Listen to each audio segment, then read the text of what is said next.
Hey you guys, it's Peter, and welcome to my channel, Peterisms, where I tell stories of my life and just little things that I have learned as I have grown into the person that I am today. And I haven't even left the house yet. My husband, he left and came home, and he went back out to go do some shopping, and I did a face mask. I did a cup of coffee face mask today, and I've been drinking water and been doing all kinds of stuff around the house. I just filmed a video for my drama channel, but I haven't left the house to go get coffee. So after this, I'm gonna upload this and then I'm gonna go get some coffee. It is a beautiful day outside. It's bright blue. I know it's cold. It's like in the 30s today, but it's absolutely beautiful outside. There's still snow on the ground. I'm looking outside as I speak. There's snow on the ground.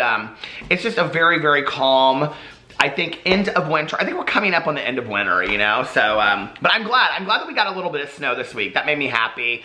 I feel like I didn't make it through an entire winter with no snow. So anyway, it is the last day of February. We made it through February. It's so, you know, it's so bizarre, and I don't know why my mind is kind of wired to think this way, but whenever, like, I'm at the end of a month or something like that, I always think to myself, this is the last time that it will, I know when I say this, you guys will be like, yeah, so what's your point? But it's like, this is the last time that it will be February in 2020. You know, it's like, I don't know. It's like, I've always kind of recognized time going by and endings and closings and things like that. So, interestingly enough, it's the end of February, and here we are, another meditation video. So let's get into it. I am going to read from one of these books. I don't know which one. Boo Radley is right down here. I think I will pick today. And I'm going to pick from the Daily Book of Positive Quotations, because we could all use some positivity, I think, anytime. Oh my God, you guys know why there's no meditation today? Because it is the last day of February 20, it's leap day, or leap year. Oh my God, so there's no meditation in this one. I don't know if there's meditations in any of these, I'll have to look. But what's so funny is I saw on Reddit last night that this woman, she was turning 100, right? But this was her 25th birthday, because, she could only, you know, celebrate a birthday every, is it every 4 years? I think it's every 4 years. Okay, let's see if any of these have February 29th in them. That would be funny if they don't, like, if some do but some don't. I wonder how they make, how they make the decision. Oh, here's one. Here's February 29th in Meditations for Living in Balance. So guess what? You got picked. I guess the Linda Picone from the Book of Positive Quotations did not want us to celebrate leap year. Okay. February 29th, our simple complexity. Of the doctor, the poet, and the fool, we all have a small portion. Mexican proverb. Let's not try to make ourselves too simple. We are very complex beings, and living in balance demands that we embrace that complexity, even when it means contradictions within ourselves. The truth is that we human beings are a paradox. We are amazingly simple. We are profoundly complex. We are much more comfortable with the simplicity, and all too often try to reduce ourselves down to what we perceive to be manageable pieces.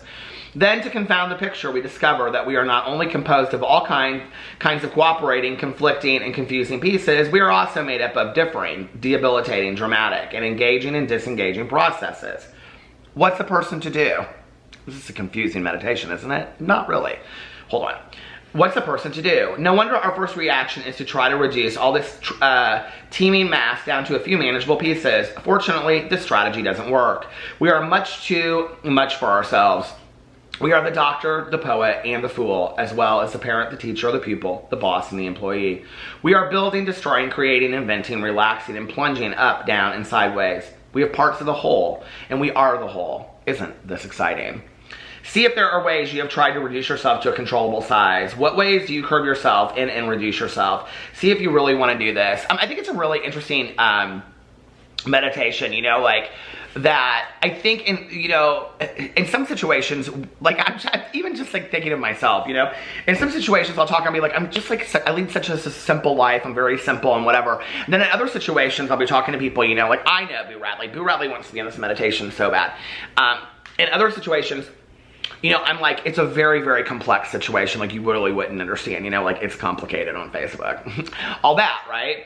I think that we tend to go through life going back and forth through this idea of what is simple and what is complex, when it's really rather simple. You know, when I break it down to the facts, I know this is going to sound crazy, and I know I relate a lot to death, okay? And some people probably find that morbid, but You know, when I look at the fact that there is going to be a day that I am no longer here, it kind of like, I mean, it's been said that death is a great equalizer, right? And I believe, I don't know who quoted that, but I believe that, you know, that, I mean, in the end, we're all human beings. In the end, our lives are not that uniquely complex. I don't know, maybe coming from a point of view of recovery too, where the idea that I'm more unique than somebody else is frowned upon, that, you know, like, I'm really no different than anybody else. I mean, the intricacies of my story might be different, but really the human experience is all the same to some degree. And I think that's why when you can get past all of that, we're relatable, you know, to each other. I think when, I don't know, when we look at one another and we just kind of get past all the pretenses and past all the superficialities and the crap of like, oh, you have more than I do, and you live here and I don't, and you went to college or somewhere here, or you went to college and I didn't, or, you know, you grew up in this town. It's just, none of it matters. And none of it matters, okay? People are people are people, period, end of story, you know? And it reminds me of, my mother taught at a Orthodox Hebrew school in Chicago, and it was called Beis Yaakov, and she was the only Gentile teacher that they had at the school. And so my mother worked around a lot of concentration camp survivors, and the majority of the school, the parents were concentration camp survivors. And my mom would tell me stories about, you know, they would tell her like what it was like, and they all had numbers on their arms and things like that, you know? So when I was growing up, it was very, very important for my mother that she, you know, I think made sure that I understood what had happened and that I was well read when it came to books about the Holocaust and things like that. So I remember then seeing Schindler's List, and my mother and I had seen it together. And that year, my mother and I used to always watch the Academy Awards, you know. And I remember that year there was this woman, and she was actually, I think it was directed by Steven Spielberg too, but it was maybe, I don't know, but it was a documentary about the Holocaust. And it was basically about her life. And he gave her the document, or he gave her the Oscar award. I'll have to find it and see if I can link it in the bottom here. And if there's a link in the bottom, please go watch it, because it's a profound link. It's a profound video on YouTube. It's a moment on the Oscars where she says, for 50 years, like referring to like who got killed and who didn't, her as a survivor. She said, for 50 years I have asked myself, why me? I am no different.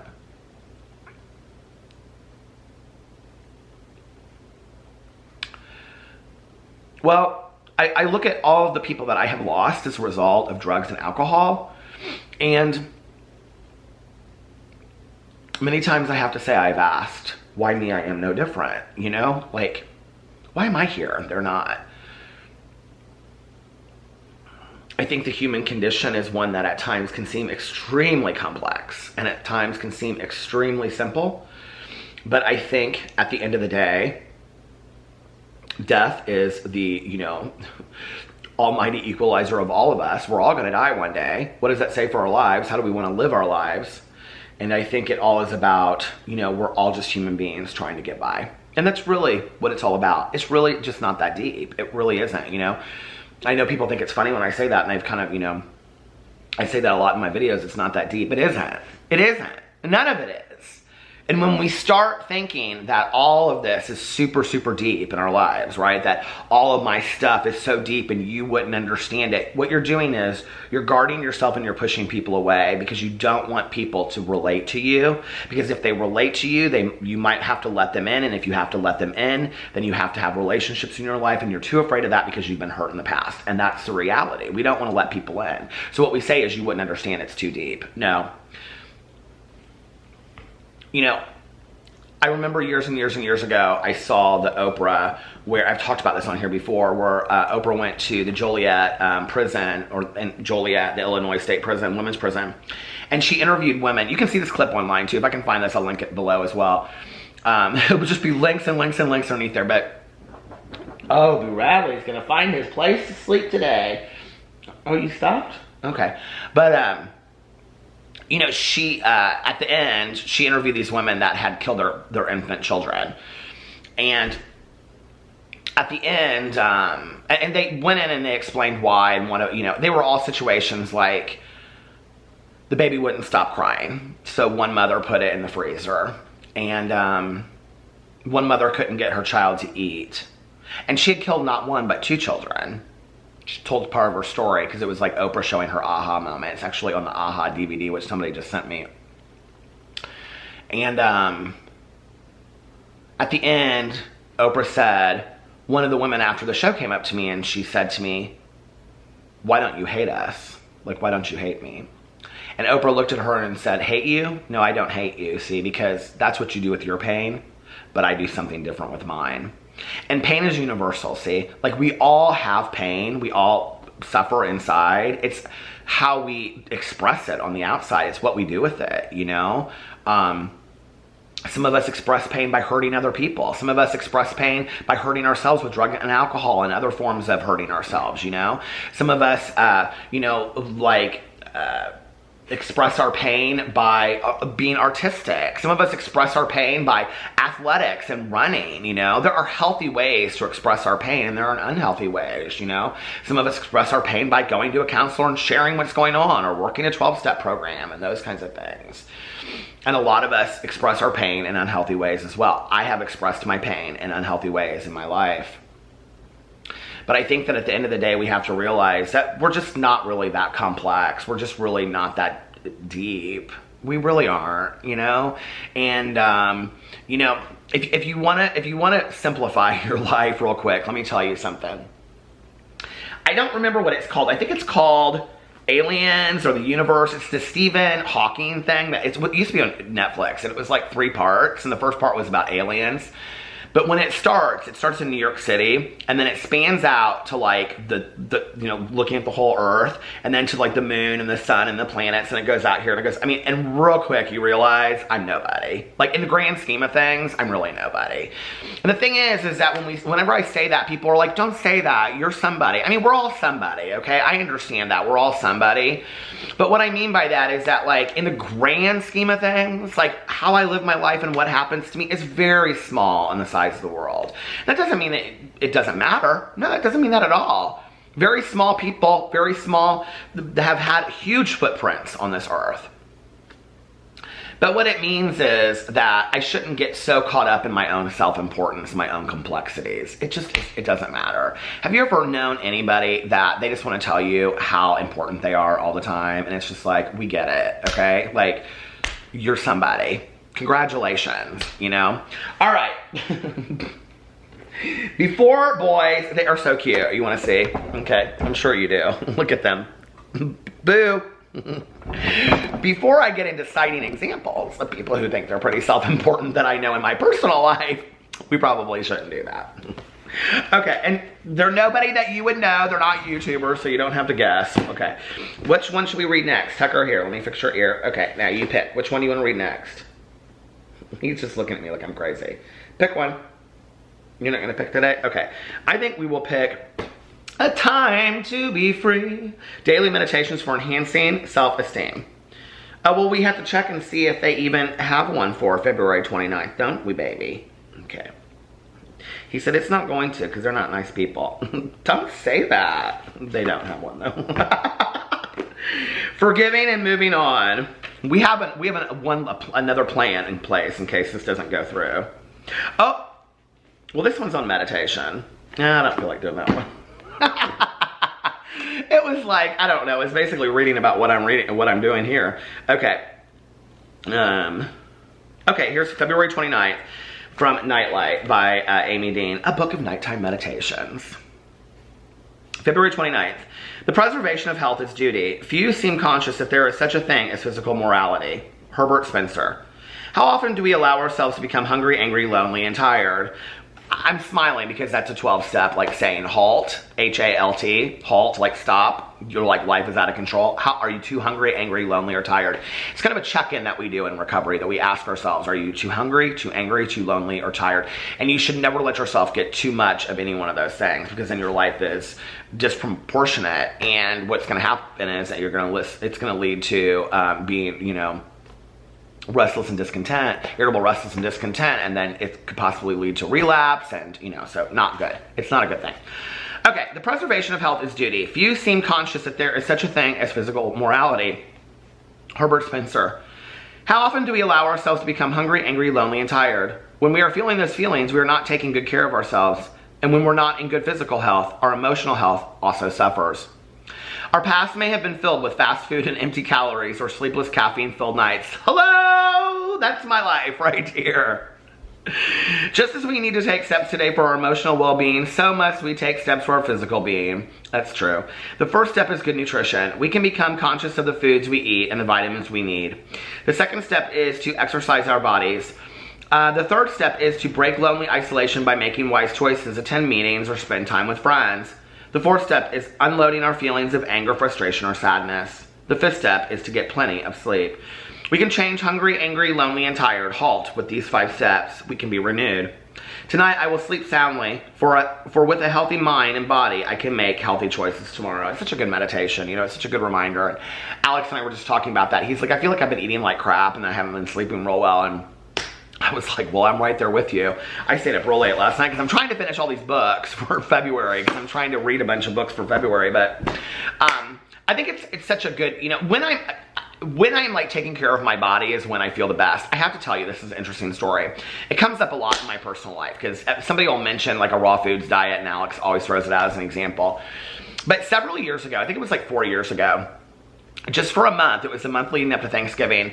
The month leading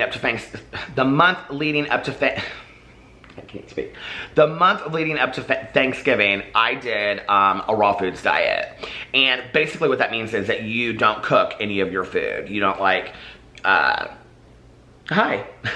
No, you eat just like, I was eating like an entire like, you know, bunch of bananas a day and all kinds of like raw fruit and just drinking water.